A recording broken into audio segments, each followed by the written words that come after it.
नमस्कार। आज की ये जो भाग-दौड़ वाली ज़िंदगी है ना, इसमें इमोशनल बैलेंस बनाए रखना कितना मुश्किल हो गया है ना? पर क्या हो अगर इसका जवाब, इसका हल हमारे ही इतिहास में कहीं छिपा हो? चलिए, आज एक ऐसे ही प्राचीन नुस्खे की पड़ताल करते हैं, जो आज भी उतना ही, बल्कि शायद उससे भी ज़्यादा काम का है। ये बात सोचने वाली है सच में।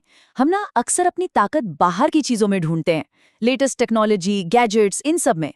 पर असली, बिल्कुल असली शक्ति तो हमारे अंदर है, हमारी सोच में, हमारी मानसिकता में। और अगर वो मजबूत नहीं है ना, तो फिर कोई भी छोटी बड़ी मुश्किल हमें आसानी से तोड़ सकती है। तो फिर सवाल ये उठता है कि ये अटूट मानसिकता, ये अनब्रेकेबल साइकी आखिर बनती कैसे है? क्या इसका कोई सीक्रेट फॉर्मूला है? बिल्कुल है। चलिए आज मिलकर उसी फॉर्मूला को डिकोड करते हैं।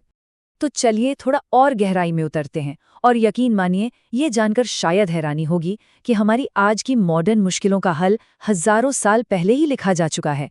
और इसकी सबसे बड़ी प्रेरणा हमें मिलती है भगवान राम के जीवन से। जरा यहाँ देखिए, एक तरफ राज्याभिषेक की जोर शोर से तैयारी चल रही है, राजा बनने का पल, और दूसरी तरफ अचानक 14 साल का वनवास, मतलब जिंदगी एक पल में अर्श से फर्श पर आ गई। सोचिए, जब सब कुछ इतनी तेजी से पलट जाए तो कोई इंसान इतनी शांति और इतना संयम कैसे बनाए रख सकता है? बस यही वो सबसे बड़ा सबक है जो हमें सीखना है। तो इसका आज के ज़माने से क्या लेना देना है? बहुत गहरा लेना देना है। मतलब ये है कि ये जो सदियों पुरानी कहानी है ना, वो असल में आज की मुश्किलों से लड़ने का एक ब्लूप्रिंट है। चाहे वो अचानक नौकरी चली जाना हो, कोई रिश्ता टूट जाना हो, या कोई और बड़ा झटका लगे। देखिए, हालात हमेशा हमारे कंट्रोल में नहीं होते, पर उन हालातों पर हमारा रिएक्शन, वो पूरी तरह हमारे कंट्रोल में होता है।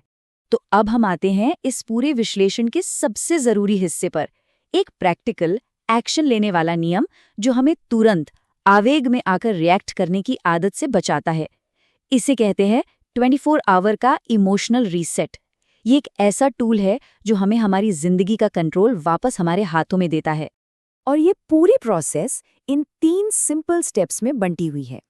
देखिए, सबसे पहला और सबसे जरूरी कदम है अपना नजरिया बदलना। खुद को एक विक्टिम, एक पीड़ित की तरह देखने के बजाय सिचुएशन की जिम्मेदारी लेना। मतलब ये सोचना बंद कर देना कि मेरे साथ ही ऐसा क्यों हुआ, और इसकी जगह ये सोचना शुरू करना कि ठीक है, ये हुआ है, अब मैं यहाँ से क्या कर सकता हूँ। अब आते हैं स्टेप नंबर 2 पर। वो है ठहराव लागू करना, वो 24 घंटे का पॉज। जरा सोचिए, हम गुस्से में, दुख में या हड़बड़ी में कितने ही गलत फैसले ले लेते हैं, है ना? ये जो 24 घंटे का ब्रेक है ना, ये हमें उसी जल्दबाजी से, उसी आवेग से बचाता है। ये हमें चीज़ों को प्रोसेस करने, सोचने और समझने का कीमती वक्त देता है, ताकि हम जो भी अगला कदम उठाएं वो ठंडे दिमाग से उठाएं। और फिर आता है तीसरा और आखिरी स्टेप, अपने नजरिए को पूरी तरह से पलट देना। यानी जो भी झटका लगा है उसे एक हार या नाकामी की तरह नहीं, बल्कि एक ट्रेनिंग की तरह देखना। ये मानना कि जिंदगी आपको आने वाली बड़ी चुनौतियों के लिए तैयार कर रही है, कि ये मुश्किलें आपको तोड़ने नहीं, बल्कि आपको और भी ज्यादा मजबूत बनाने आई हैं। देखिए, ये इमोशनल रीसेट तो एक मजबूत नींव की तरह है। लेकिन एक मजबूत इमारत को सिर्फ नींव की नहीं, कुछ मजबूत खंभों की भी जरूरत होती है। तो ये जो अटूट मानसिकता है, इसके और कौन-कौन से स्तंभ हैं? चलिए अब उन्हें समझते हैं। पहला स्तंभ है सामरिक धैर्य। अब यहाँ धैर्य का मतलब चुपचाप बैठकर इंतजार करना बिल्कुल नहीं है, नहीं, बल्कि धैर्य को एक हथियार की तरह इस्तेमाल करना है। ये समझना कि कभी-कभी सही समय का इंतजार करना जल्दबाजी में लिए गए किसी भी एक्शन से कहीं ज्यादा ताकतवर साबित होता है। यही है टैक्टिकल पेशेंस। दूसरा स्तंभ है संप्रभु पहचान। इसका सीधा सा मतलब है कि आपकी कीमत, आपकी पहचान दूसरों की राय या सोशल मीडिया के लाइक्स कमेंट्स तय नहीं करते। नहीं, आपकी पहचान बनती है आपके अपने उसूलों से, आपके अपने मकसद से। और जब आप ये बात समझ जाते हैं ना, तो फिर बाहर की दुनिया का कितना भी शोर हो, वो आपको परेशान नहीं कर सकता। और अब हम आ पहुंचे हैं अपने आखिरी और शायद सबसे शक्तिशाली सिद्धांत पर, एक ऐसा उसूल जो डिसिप्लिन फोकस के जरिए अपनी बेस्ट परफॉर्मेंस तक पहुंचने का रास्ता दिखाता है।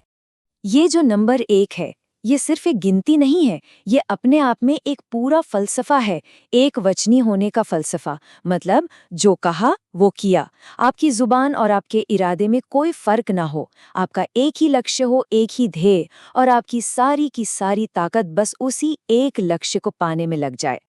आज की दुनिया में जहां हमारे पास हजारों चॉइसेस हैं, हजारों रास्ते हैं, ये सिद्धांत हमें एक योद्धा की तरह फोकस करना सिखाता है। अपनी एनर्जी उन चीजों पर बर्बाद करने से बचाता है जो असल में मायने ही नहीं रखती। बस अपनी एक राह चुनें और उसी पर टिके रहें। यकीन मानिए, यही सबसे बड़ी ताकत है। तो इस चर्चा के अंत में एक सवाल सबके लिए। इस अनंत भटकावों वाली दुनिया में वो एक शब्द क्या है जो आपके मिशन को, आपके मकसद को परिभाषित करता है? वो एक लक्ष्य क्या है जो आपकी जिंदगी को असली मायने देता है? इस पर जरूर सोचिएगा।